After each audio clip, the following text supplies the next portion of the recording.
কি কালারটা কেমন হলো দেখে খেতে ইচ্ছে করছে। আসলে এটা খুবই মজা হয়েছিল। আমের এই সিজনে আপনাদের সাথে আমের একটা রেসিপি শেয়ার না করলে কি হয়।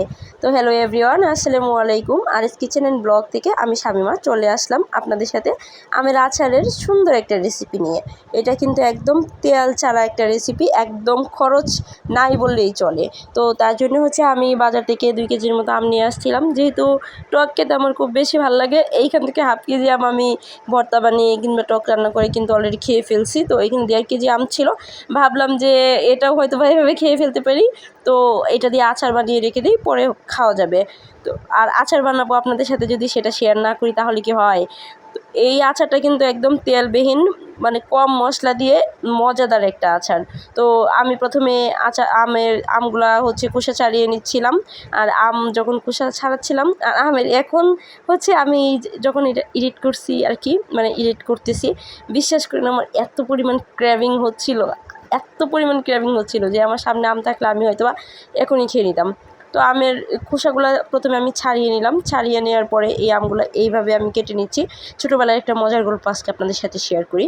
যখন হচ্ছে আমরা প্রাইমারি স্কুলে পড়তাম, তখন হচ্ছে এইভাবে হচ্ছে কাঁচা আম আমরা নিয়ে যেতাম। আর স্কুলের যে দরজাগুলো ছিল, অনেক ভারী ভারী দরজা ছিল, তো এই দরজার যে ফাঁকগুলো ছিল, এই ফাঁকা জায়গায় আমরা আমটা দিয়ে তারপর এই আমটা ফাটিয়ে আমরা সবাই মিলে খেতাম। সেই সোনালি দিনগুলো যে কোথায় হারিয়ে গেল, খুব মিস করি এখন সেই দিনগুলোকে। তো আমি এই আমগুলো কিন্তু এভাবে কেটে নিচ্ছি। আপনারা চাইলে যে কোনো শেপেই কিন্তু এই আমগুলো কেটে নিতে পারেন, তাতে কোনো সমস্যা নেই। তো আমের আটিটা ফেলে দিয়ে আমি এইভাবেই সবগুলো আম কেটে নিচ্ছি। আর এখন হচ্ছে আমার স্কুল লাইফের কথা কেন জানি খুব বেশি মনে পড়তেছে, যে সেই দিনগুলো আসলেই মানে এখন একদম শুধু স্মৃতির পাতায় আছে, কিছুই করার নেই।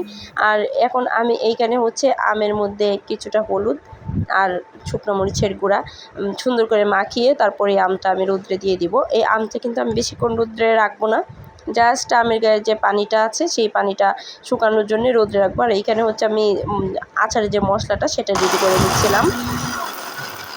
তো এই তো আমার মশলা রেডি। এই যে মশলার হচ্ছে কালার, এখানে আমি প্রচুর পরিমাণ শুকনো মরিচ দিয়েছি। অলরেডি আপনারা জানেন আমি ঝালটা কিন্তু খুব বেশি পছন্দ করি।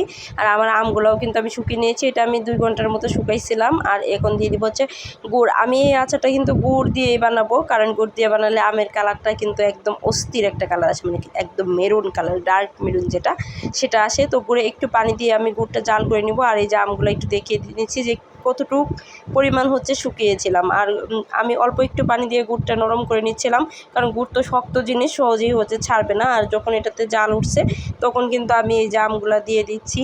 ভাই এই আমের আচার যখন এডিট করতেছিলাম, ভাই কি আর বলবো, এত মজাদার একটা আচার ছিল এটা। চাইলে কিন্তু আপনারা বাসায় এটা ট্রাই করতে পারেন, খুবই মজার একটা রেসিপি। আর এখানে আমি সবগুলো আম একসাথে দিয়ে দিলাম। তো আমি আরও বিভিন্ন রকমের আমের আচার জানি, অবশ্য কোনো একদিন আপনাদের সাথে সেগুলোও শেয়ার করবো ইনশাল্লাহ। আর এখন হচ্ছে আমি এখানে শুকনা কিছু মরিচের গুঁড়া, হলুদের গুঁড়া, ধনিয়ার গুঁড়া, জিরার গুঁড়া দিয়ে দিচ্ছি, সাথে কিন্তু স্বাদ মতো একটু লবণও দিয়ে দিচ্ছি। আর এখন এটাকে আমি একদম জাল করে নিব। জাল করে যে এক্সট্রা পানিটা ছিল সেই পানিটা শুকিয়ে নিব। এই তো এখন এই পর্যায়ে আমি এটাকে আরও 5 মিনিটের মতো জাল করে নিব। আর কালারটা দেখছেন, মাশাআল্লাহ এখনই কালারটা এত সুন্দর আসছে। আর যখন আমি এই যে গুঁড়া মশলাটা দিব তখন যে কালারটা কি আসবে সেটা আপনারা অলরেডি দেখে ফেলছেন অবশ্য। তো আমি সবটা মশলা এইখানে দিয়ে দিয়েছি, আর একটু কম দিলে হয়তো বা ভালো হতো, অনেক ঝাল হয়ে গেছিলো আমার এই আচারটা। যদিও মানে চাইলে আমি একটু চিনি অ্যাড করতে পারতাম, কিন্তু আমি আর করি নাই। তো এই পর্যায়ে আমি চুলাটা অফ করে দিব। আমি আর হচ্ছে সময় নিব না এটার জন্য, কারণ এটা হচ্ছে আরও টেনে যাবে।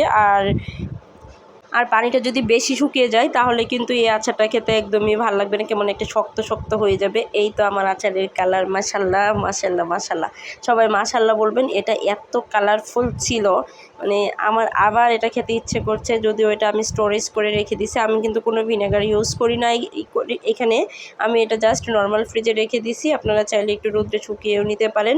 আর আমার হচ্ছে এরকম কফির যে কৌটাগুলা, 2 কৌটা আচার হয়েছিল। তো এতক্ষণ সাথে থাকার জন্য ধন্যবাদ সবাইকে, ভালো থাকবেন সবাই, টাটা।